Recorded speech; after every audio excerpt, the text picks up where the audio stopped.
আসসালামু আলাইকুম। Digital security থেকে জানাই আপনাদেরকে স্বাগতম। আজকে যে বিষয়টি নিয়ে কথা বলবো সেটা হলো আর্সন ইনভেস্টিগেটর রেসপন্স। অগ্নিসংযোগ তদন্তকারী কর্মকর্তার কি বিষয়ের উপর দায়িত্ব এবং কর্তব্য থাকবে, কি বিষয়ের উপর উনি কাজ করবেন, তার কি বিষয়ের উপর কাজ করার অধিকার আছে, কি বিষয়ের উপর উনি এই তদন্তগুলো সম্পন্ন করবে। এই বিষয়ে যদি তার গাইডলাইন না থাকে, যদি নীতিমালা না থাকে, তাহলে কোথায় থেকে শুরু করবে আর কোথায় শেষ করবে।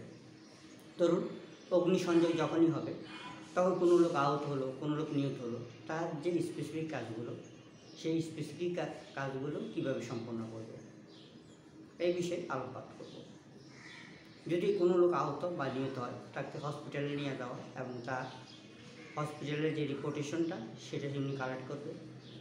যদি তার এই ওয়ার্কারদের যদি ইন্স্যুরেন্স থাকে, সেই ইন্স্যুরেন্স ক্লেমের জন্য ইন্স্যুরেন্স কোম্পানিকে ইনফর্ম করা, কোথা থেকে আগুনের সূত্রপাত হলো, আগুনের সাথে সেই জিনিসগুলো রিপোর্ট তৈরি করা এবং ক্ষয়ক্ষতির পরিমাণ কী হলো সেই ক্ষয়ক্ষতির পরিমাণ নির্ণয় করা, এবং এই কাজগুলো উনি সম্পন্ন করবেন। এবং ইন্স্যুরেন্স কোম্পানিকে যে ইনভেস্টিগেশন করবে সেই ইনভেস্টিগেশনে উনি সহায়তা করবে এবং দুই রিপোর্ট একসাথে করে উনি কী করবে, যদি আইন প্রয়োগকারী সংস্থা থাকে তাদেরকে এই রিপোর্টটা দুই ইনভেস্টিগেশন সমন্বয় করে ওই রিপোর্টটা উপস্থাপন করবে।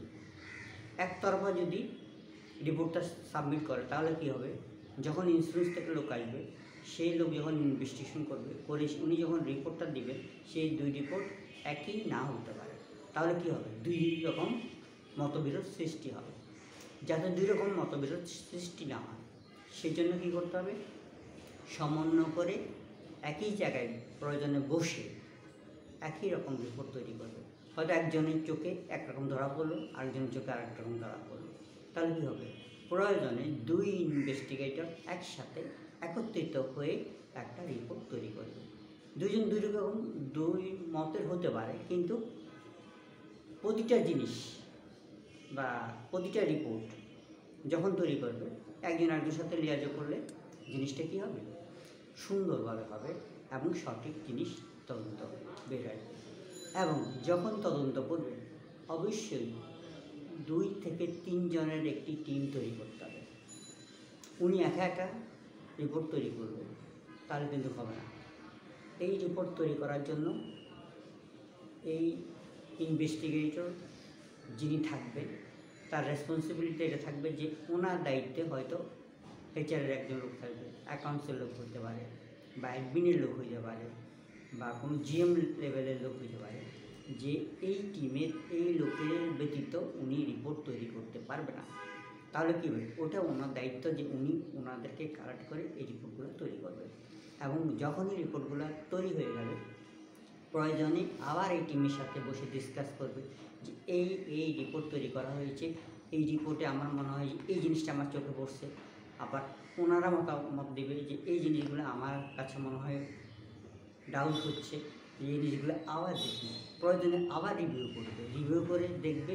কারণ একটা রিপোর্ট যখন তৈরি হয়ে যাবে, একটা রিপোর্ট যখন সাবমিট হয়ে যাবে, তখন এখানে যদি কোনো ভুল ত্রুটি থাকে, দেখা গেল যে অনেক জিনিস চোখে ধরা পড়ে নাই বা খেয়াল করে নাই, তাহলে কী হবে, তাহলে কিন্তু ওই রিকভারি যে সিস্টেমটা থাকে বা রিকভারি করার যে অপশনটা থাকে সেই অপশনটা প্রপারলি হবে না।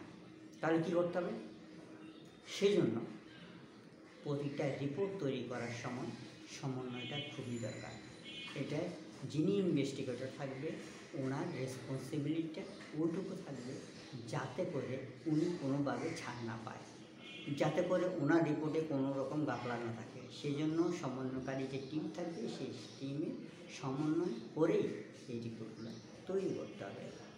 এখন আসেন ইন্স্যুরেন্স কোম্পানি থেকে যে ইনভেস্টিগেটরটা আসবে তারও ইনভেস্টিগেশন করার জন্য যত রকম সহযোগিতার প্রয়োজন হয়, এই কোম্পানি ইনভেস্টিগেটরের রেসপন্সিবিলিটি হলো ওনাকে সর্বোত্তম সহযোগিতা করা।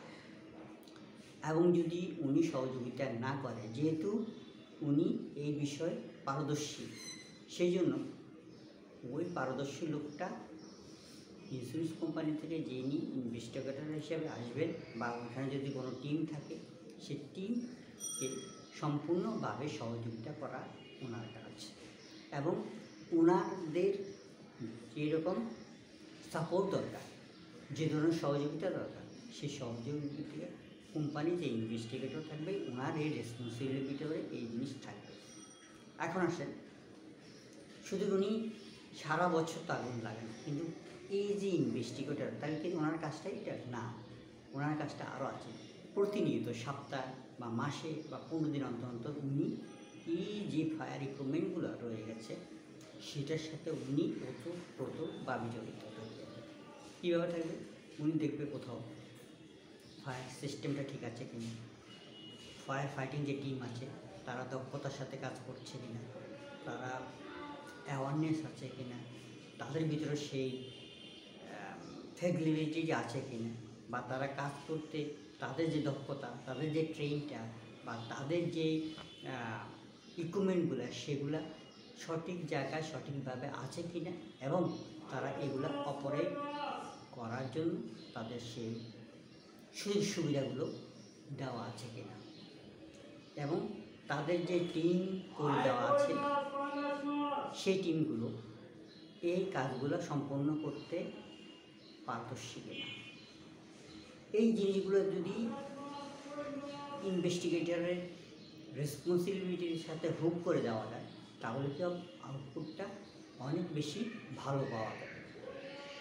এই ইনভেস্টিগেটর সম্পর্কে আমার অনেকগুলো ভিডিও আছে, আশা করি আপনারা দেখবেন। যদি ভিডিওটি ভালো লাগে অবশ্যই একটা লাইক করবেন, সাবস্ক্রাইব করবেন, আর বেশি বেশি শেয়ার করবেন। আজ এ পর্যন্ত, পরবর্তী কোনো ভিডিওতে আবার দেখা হবে।